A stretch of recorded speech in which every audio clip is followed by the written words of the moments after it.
राधे राधे। भाद्रपद मास के शुक्ल पक्ष की पद्मा एकादशी की व्रत कथा। युधिष्ठिर ने पूछा, केशव, भाद्रपद मास के शुक्ल पक्ष में जो एकादशी होती है उसका नाम क्या है, कौन देवता है और कैसी विधि है, यह सब बताइए। भगवान श्री कृष्ण बोले, राजन, इस विषय में मैं तुम्हें आश्चर्यजनक कथा सुनाता हूँ जिसे ब्रह्मा जी ने महात्मा नारद से कहा था।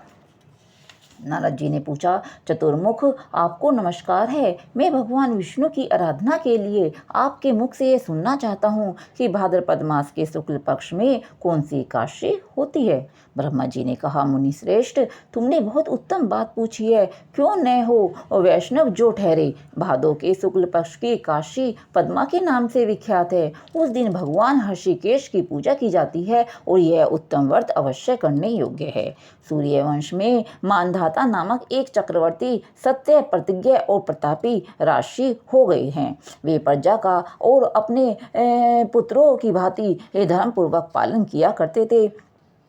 उनके राज्य में अकाल नहीं पड़ता था, मानसिक चिंताएं नहीं सताती थी और व्याधियों का प्रकोप भी नहीं होता था। उनकी प्रजा निर्भय तथा धन धान्य से समृद्ध थी। महाराज के कोष में केवल न्याय से अर्जित धन का ही संग्रह था। उनके राज्य में समस्त वर्णों और आश्रमों के लोग अपने अपने धर्म में लगे रहते थे।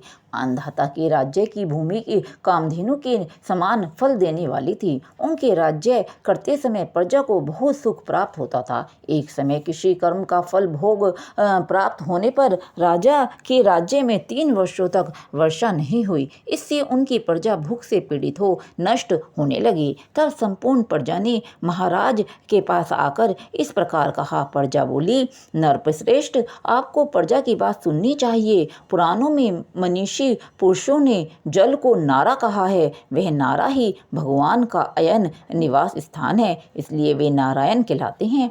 नारायण स्वरूप भगवान विष्णु सर्वत्र व्यापक रूप में विराजमान हैं। वे ही मेघ स्वरूप होकर वर्षा करते हैं। वर्षा से अन्न पैदा होता है और अन्न से प्रजा जीवन धारण करती है। नरश्रेष्ठ, इस समय अन्न के बिना प्रजा का नाश हो रहा है। अतः ऐसा कोई उपाय कीजिए जिससे हमारे योग अक्षेम का निर्वाह हो सके।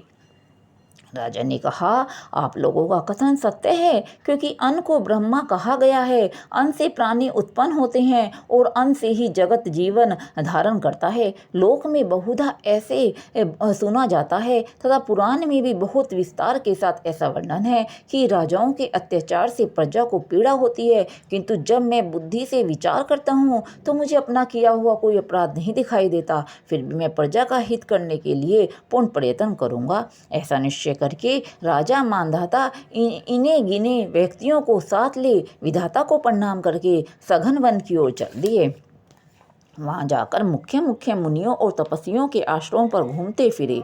एक दिन उन्हें ब्रह्मापुत्र अंगिरा ऋषि का दर्शन हुआ। उन पर दृष्टि पड़ते ही राजा हर्ष में भरकर अपने वाहन से उतर पड़े और इंद्रियों को वश में रखते हुए दोनों हाथ जोड़कर उन्होंने मुनि के चरणों में प्रणाम किया। मुनि ने भी स्वस्तिक कहकर राजा का अभिनंदन किया और उनके राज्य के 7 अंगों को कुशल पूछी।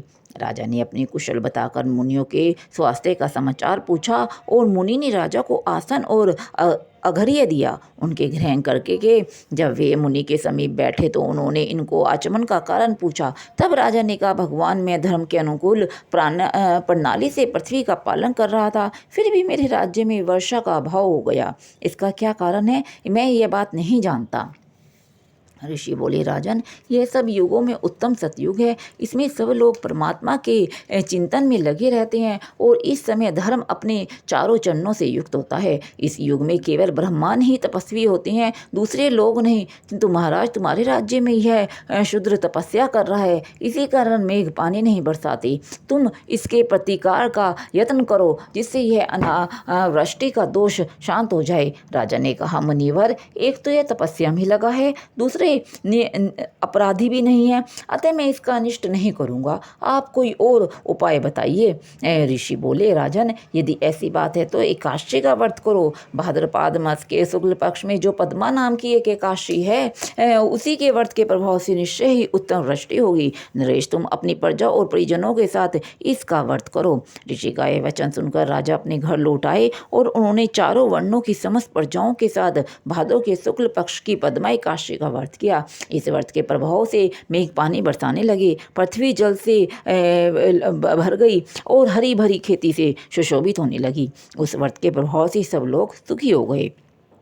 भगवान श्री कृष्ण कहने लगे, राजन, इस कारण इस उत्तम व्रत का अनुष्ठान अवश्य करना चाहिए। पद्मा एकादशी के दिन जल से भरे हुए घड़े को वस्त्र से ढककर दही और चावल के साथ ब्राह्मण को दान करना चाहिए। छाता और जूते भी देने चाहिए। दान करते समय यह कहना चाहिए कि बुधवार और श्रवण नक्षत्र के योग से युक्त द्वादशी के दिन बुध श्रवण नाम धारण करने वाले भगवान गोविंद, आपको नमस्कार है, नमस्कार है। मेरी पापर राशि का नाश करके आप मुझे सब प्रकार के सुख प्रदान करें। आप पुण्यात्माओं जनों को भोग और मोक्ष प्रदान करने वाले तथा सुखदायक हैं। राजन, इसके पढ़ने और सुनने से मनुष्य सब पापों से मुक्त हो जाता है। राधे राधे। श्रीमन नारायण नारायण हरि हरि। राधे राधे।